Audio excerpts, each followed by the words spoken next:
गुरुर्ब्रह्मा गुरुर्विष्णु गुरुर्देवो महेश्वर गुरुः साक्षात् परब्रह्म तस्मै श्री गुरुवे नमः। ओम चैतन्यं शाश्वतं शान्तं व्योमातीतं निरञ्जनं नादबिन्दुकलातीतं तस्मै श्री गुरुवे नमः।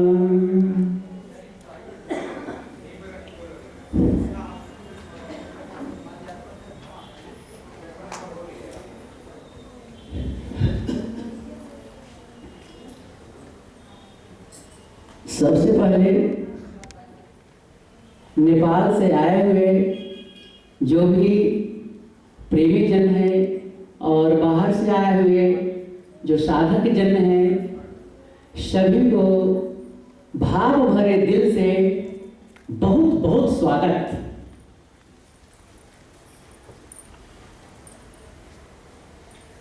आज हिमालयार्पित का जो कार्य हो रहा है, आज का दिन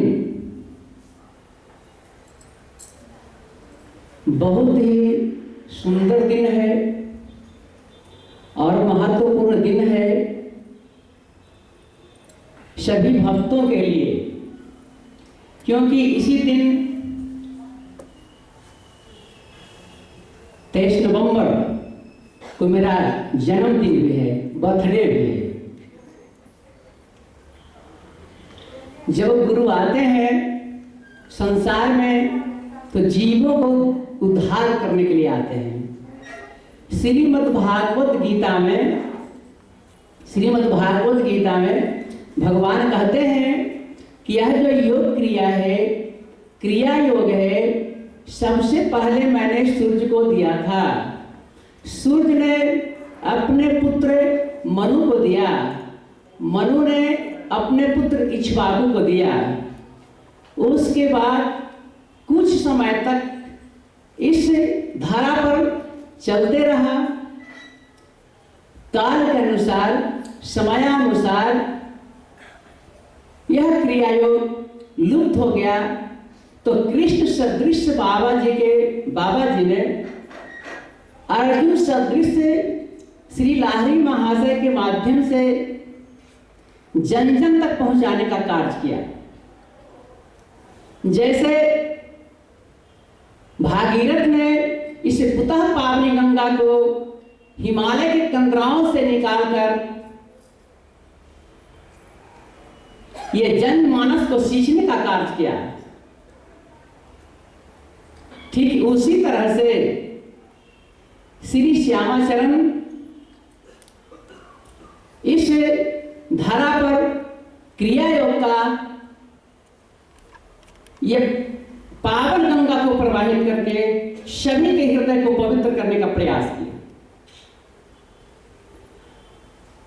यह क्रिया योग सभी योगों में सर्वोत्तम है, सर्वोपरि है। क्रिया योग is superior path of yoga. ये यूनिक कॉम्बिनेशन हठ योग, राज योग एंड लय योग। क्रिया योग के अंदर सभी प्रकार का योग है, जैसे मंत्र योग, हठ योग, राज योग, लय योग, ध्यान योग, सूरत योग, नाद योग, कुंडलिनी योग, सभी योगों का समावेश है। केवल क्रिया योग के प्रैक्टिस से ही सभी योगों का हम प्रैक्टिस कर लेते हैं। यह जो योग है, जिसके माध्यम से जिसको प्रैक्टिस करते करते आत्मा और परमात्मा के बीच के दूरी को कम कर देना ही योग है। और जिस दिन यह दूरी समाप्त हो जाती है, आपका योग भी संपन्न हो जाता है। क्रिया मीन्स एक्शन, योग मीन्स इंटीग्रेशन। योग मीन्स एक्सरसाइज नहीं होता है, योग मीन्स इंटीग्रेशन। जब आत्मा परमात्मा का एकीकरण हो जाए, दोनों का मिलन हो जाए, तब योग सफल होता है, तब उसको हम योग कहते हैं। क्रिया योग का अभ्यास करते करते, प्रैक्टिस करते करते हमारे अंदर जो मानसिक विकार है, जितना भी प्रकार का मेंटल पोल्यूशन है, सब रिलीज हो जाता है प्रैक्टिस करते करते। और साधक अपने रियलाइजेशन पावर को, आत्मिक ऊर्जा को उस परमात्मा की ऊर्जा के साथ कनेक्ट कर देता है, जोड़ देता है। तो क्रिया योग हमारे अंदर जो एनर्जी है, जो ऊर्जा है, आध्यात्मिक ऊर्जा, आत्मिक ऊर्जा, उस ऊर्जा को इतना बढ़ा देता है, इतना गुना अधिक बढ़ा देता है कि हम कम समय में ही परमात्मा तक के दूरी को समाप्त कर देते हैं। और यह एक ऐसा प्रैक्टिस है कि हम क्रिया योग का प्रैक्टिस करके इसी जन्म में हम परमात्मा को प्राप्त कर सकते हैं। इसके लिए 2, 4, 5 जन्मों की आवश्यकता नहीं है, लेकिन ऐसा करेंगे पूर्व जन्मों का जिनके पास संस्कार है, पूर्व जन्मों का प्रैक्टिस अगर किया हुआ है, तो इस जन्म में उसको जल्दी सोल्व कर लेते हैं, जल्दी समाप्त हो जाता है। और ऐसे हम जो बाहरी जो एक्सरसाइज करते हैं, एक्सटर्नली जो एक्सरसाइज करते हैं, तो यह क्रिया योग के जो योगी हुए, क्रिया योग के जो वरिष्ठ जो योगीगण हुए, वही हठ योग का उपदेश किए थे कि पहले आप हठ योग का अभ्यास कीजिए, और हठ योग का अभ्यास करने से, प्रैक्टिस करने के बाद जब आपका बॉडी, ये शरीर जब उस स्तर का हो जाएगा, क्वालिटी उसमें आ जाएगी, तब क्रिया योग की दीक्षा होगी। हमारे शरीर के अंदर जो पंच प्राण है, पंच तत्व है, ये क्रिया प्रैक्टिस करते करते, इसका प्रैक्टिस करते करते इस शरीर को कंट्रोल किया जाता है। धीरे धीरे ये पंच प्राण कंट्रोल में आ जाते हैं। इसीलिए बहुत ये ओरिजिनल जो क्रिया है, ये पंच प्राण को कंट्रोल करने की क्रिया है, पंच तत्व का भेदन की क्रिया है। ये जो 3 ग्रंथि होता है, जिसको ब्रह्म ग्रंथि, विष्णु ग्रंथि, रुद्र ग्रंथि के भी नाम से जानते हैं, तो इस ग्रंथि का भेद करना ही क्रिया योग का मुख्य उद्देश्य है। जिस दिन यह अवस्था आ जाती है, वह त्रिगुणातीत हो जाता है, वह परमात्मा स्वरूप हो जाता है। यह आत्मा यहाँ आकर के, संसार में आकर के, इस मनुष्य शरीर में आकर के ये माया में बंध जाती है, माया इसको पकड़ लेती है। लेकिन क्रिया के प्रैक्टिस करते करते माया से मुक्त हो जाती है। तो माया से मुक्त हो जाना ही परमात्मा को प्राप्त कर लेना है। जब आत्मा माया से मुक्त हो जाती है तो परमात्मा हो जाता है। तो जैसे जैसे हम प्रैक्टिस करते जाते हैं, उसके निकट बढ़ते जाते हैं, उसके आगे बढ़ते जाते हैं, और एक दिन उस परमात्मा स्वरूप का साक्षात्कार हो जाता है। और जिस समय साक्षात्कार हो जाता है, मेरा जीवन धन्य हो जाता है, आवागमन समाप्त हो जाता है, जीवन मरण से मुक्त हो जाता है। अर्जुन गीता में जब कृष्ण से पूछते हैं कि प्रभु ऐसा तो नहीं है कि इस क्रिया योग के अभ्यास करने से, इस योग क्रिया के अभ्यास करने के बाद अगर किसी तरह का अगर बुरा कर्म करता है, गलत कार्य करता है, तो दुर्गति को प्राप्त होता है। लेकिन भगवान कहते हैं कि नहीं अर्जुन, क्रिया योग का अभ्यास करने वाला पापी से पापी व्यक्ति भी परम गति लाभ करता है, और जब भी जन्म होता है तो उसको मनुष्य योनि में जन्म होगा, अगले जन्म में पशु पक्षी के योनि उसको प्राप्त नहीं होगा, दूसरे शरीर में जाना नहीं पड़ता है, मनुष्य योनि में ही जन्म होता है। और ऐसे व्यक्ति पहले जो 25-25 वर्षों का जो आश्रम बना था, ब्रह्मचर्य आश्रम, वानप्रस्थ आश्रम, गृहस्थ आश्रम, संन्यास आश्रम, तो पहले व्यक्ति का खान पान रहन सहन सब शुद्ध था, सात्विक था, तो व्यक्ति 100 वर्ष बचते थे, कम से कम 100 वर्ष उनका जीवन का जो आयु है 100 वर्ष होता था। लेकिन धीरे धीरे समाप्त हो गया। तो क्रिया योग के माध्यम से आप पुनः इसको प्राप्त कर सकते हैं। क्रिया योग का जो अभ्यास है, जो प्रैक्टिस है, ये दीर्घजीवी बनाता है। अधिक से अधिक आप अपने जीवन को इस संसार में रख सकते हैं। आप सुने होंगे कि हिमालय में बहुत सारे ऐसे योगी हैं जो 200 वर्ष से, 400 वर्ष से, 600 वर्ष से भी अवस्थित हैं। तो क्रिया योग के माध्यम से ऐसा संभव है। हम जो बाहर जो प्राणायाम करते हैं, तो जब हम प्राणायाम करते हैं तो यह जो नासिका है, नासिका से श्वास का ग्रहण करते हैं और त्याग करते हैं। लेकिन क्रिया योग में जो सबसे श्रेष्ठ प्राणायाम है, सुषुम्ना स्थित 60 चक्रों का जो प्राणायाम होता है, सबसे उत्तम प्राणायाम होता है। और जब प्राणायाम आयाम प्राण पर जिसके द्वारा कंट्रोल हो जाए, उसको हम प्राणायाम कहते हैं। हम प्राणायाम करें, केवल ये से जो काम नहीं चलेगा, केवल नासिका से जो हम श्वास को बाहर फेंक रहे हैं और अंदर ग्रहण कर रहे हैं, त्याग कर रहे हैं, ग्रहण कर रहे हैं, तो ये प्रैक्टिस से क्रिया योग का नहीं है। जब ये नाक से आपका जो श्वास है, जो नासिका से श्वास बाहर नहीं निकलता है, तब क्रिया का प्राणायाम है। जब हम श्वास का त्याग करते हैं या बाहर छोड़ते हैं, फेंकते हैं, अगर बंद हो जाता है, तब समझ लीजिए कि क्रिया योग का प्राणायाम सही है, उत्तम है। ऐसी क्वालिटी है। तो जैसे जैसे साधक के प्रोग्रेस करते हैं, डेवलप करते हैं, उस तरह का प्राणायाम उनको बताया जाता है। जैसे नाड़ी शोधन प्राणायाम है, उसके बाद ये हम लोग का जो है प्रथम जो अवस्था है, फर्स्ट जो स्टेज है, इसमें भूत सिद्धि प्राणायाम बताई जाती है।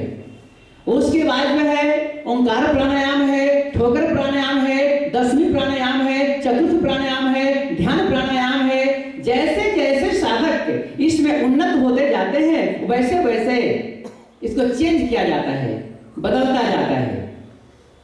तो इस शरीर को क्रिया जो कि कम टाइम में बहुत अभ्यास का फल मुझे प्राप्त होता है। अगर हम दोनों शाम के बाद एक शाम में अगर करते हैं, तो कम से कम तो 4 दिनों का ऊर्जा हमको मिल सकता है।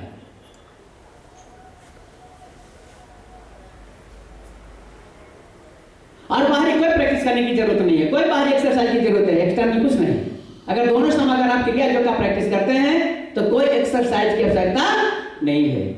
इसलिए लहरी महाशय बराबर कहा करते थे कि परमात्मा की प्राप्ति हो या नहीं हो, शरीर स्वस्थ रहे, निरोग रहे, इसके लिए दोनों शाम क्रिया योग का प्रैक्टिस करो।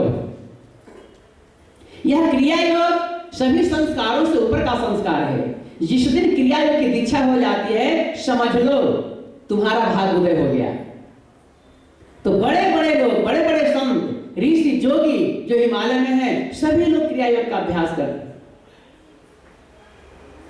आयु को हम इसके माध्यम से बढ़ा सकते हैं और अभ्यास करते करते, प्रैक्टिस करते करते, यह जो आपका शरीर है हमेशा लगेगा कि युवा बना हुआ है। ये जो मांस है, ये देख रहे हैं, ये लटकता नहीं है, लूज नहीं होता है।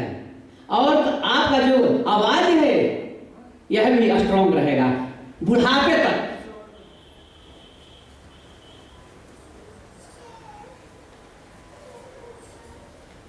यही पंच जो प्राण है, पंच तत्व है, इसी के माध्यम से हमको तत्व ज्ञान होता है, ब्रह्म ज्ञान होता है, आत्मज्ञान होता है, यह आत्म साक्षात्कार का लाभ होता है।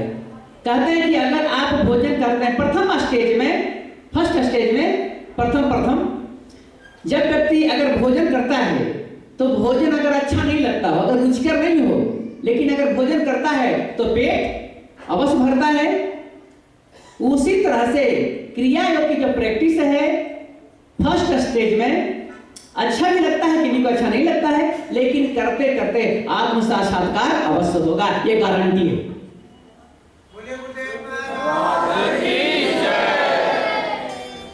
और एक दिन यह क्रिया योग जो पगडंडी है, जो रास्ता है, एक दिन आपको उस परमात्मा के दरवाजे तक आपको पहुंचाकर ही छोड़ेगा। एक दिन का बात नहीं है। कहते हैं कि अर्जुन, यह जो क्रिया योग है अगले जन्म में भी तुमको प्राप्त होगा, आप पूर्व जन्म में भी प्राप्त था। जब गुरु दीक्षा देते हैं तो शिष्य के पूर्व जन्मों का उनको आभास होता है। इसीलिए नियम है कि दीक्षा का कार्य वही गुरु कर सकता है जिसको मिनिमम 3 जन्म देखने का जो दृष्टि हो, वो दीक्षा का कार्य कर सकता है। और जो अपने रियलाइजेशन पावर को अपने शिष्यों में संप्रेषण कर सकता हो और शिष्य उसको ऑब्जर्व करने का क्षमता रखता हो, तो दीक्षा का कार्य हो सकता है। और अगर ऐसा होता है तो फिर आश्चर्यजनक जो है डेवलपमेंट होता है, उन्नति होती है। तो हम चाहते हैं, हम खोजते हैं कि हमारे जो गुरुदेव जी हैं, हमारे गुरु कृष्ण जैसे हो, राम कृष्ण परमहंस जैसे हो, लेकिन शिष्य को भी अर्जुन बनना पड़ेगा, विवेकानंद बनना पड़ेगा। अगर आप विवेकानंद बनते हैं तो आपके गुरु जी रामकृष्ण परमहंस हो जाएंगे, अगर आप अर्जुन बनते हैं तो आपके गुरु जी कृष्ण हो जाएंगे, आप अगर कुवल्यानंद, केवलानंद, जोगानंद हो जाते हैं तो आपके गुरु श्यामाचरण हो जाएंगे। ये शिष्य पर डिपेंड करता है। लेकिन हम गुरु में क्वालिटी खोजते हैं, लेकिन हम अपने आप में क्वालिटी नहीं खोजते हैं। शिष्य में तो इतना पावर होता है कि अपने गुरु को भी बदल कर रख देता है, खुद नहीं बदलता है, अपने गुरु को भी बदल देता है। यह भक्ति है। कर्म योग, ध्यान योग, ज्ञान योग, भक्ति सब एक ही है, कोई अंतर नहीं। ज्ञान नहीं, कर्म नहीं, कछ भेदा। ज्ञान योग, कर्म योग, भक्ति योग सब एक ही है। जब आपको इस क्रिया योग से, क्रिया के माध्यम से जब गुरु से प्रेम हो जाता है, क्रिया योग से प्यार हो जाता है, तो फिर उस परमात्मा तक पहुंचने में कोई टाइम नहीं लगता। ये श्रद्धा, विश्वास, भरोसा और समर्पण का विषय है, सब्जेक्ट है। इसके माध्यम से आप परमात्मा तक पहुंच सकते हैं।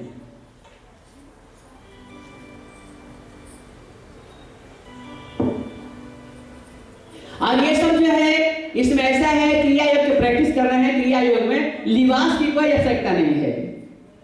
ऐसा नहीं कि हम गेरुआ वस्त्र पहन लिए, पीला वस्त्र पहन लिया तो हम संत हो गए, महात्मा हो गए, नहीं। क्वालिटी चाहिए। जैसे कि डॉक्टर होने के लिए, इंजीनियर होने के लिए लिबास की जरूरत नहीं है, आवश्यकता नहीं है, गुण की आवश्यकता है। संत होने के लिए भी गुण की आवश्यकता है, लिबास की आवश्यकता नहीं है।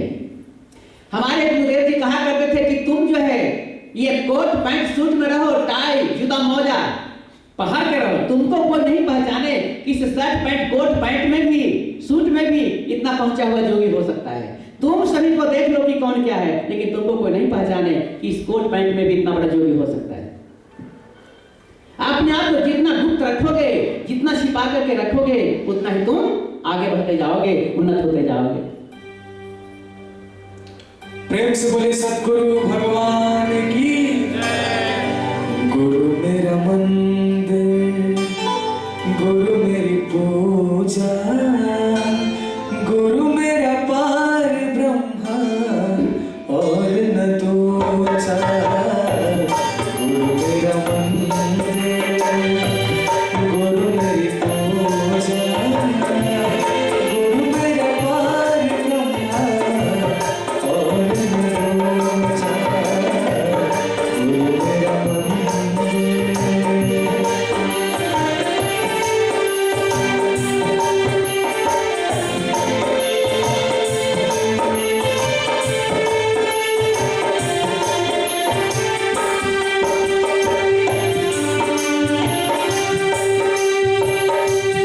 गुरु मेरा दाता, भाग्य विधाता, हर सुख साधन का गुरु ही बताता।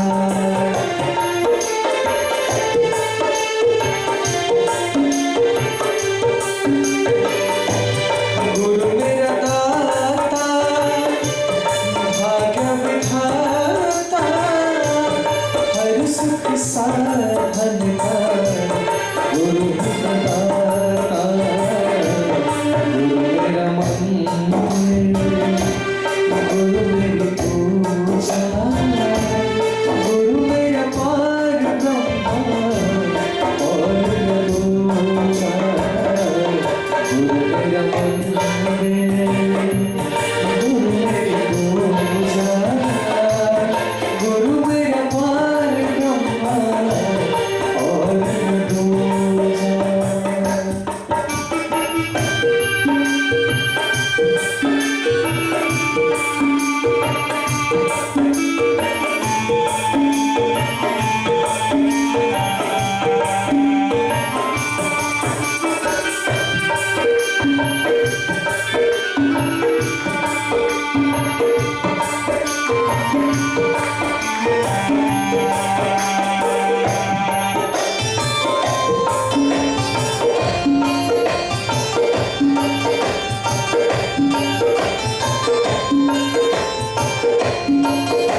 नहीं पाऊं सत्संग देवा गुरु मेरा मंदिर गुरु मेरी पूजा गुरु मेरा पार ब्रह्मा और पूजा गुरु मेरा मंदिर गुरु मेरी पूजा गुरु मेरा पार ब्रह्मा और पूजा गुरु मेरा मंदिर गुरु मेरी पूजा गुरु मेरा पार ब्रह्मा और पूजा गुरु मेरा पार ब्रह्मा और पूजा गुरु मेरा पार ब्रह्मा और पूजा। प्रेम से बोलिए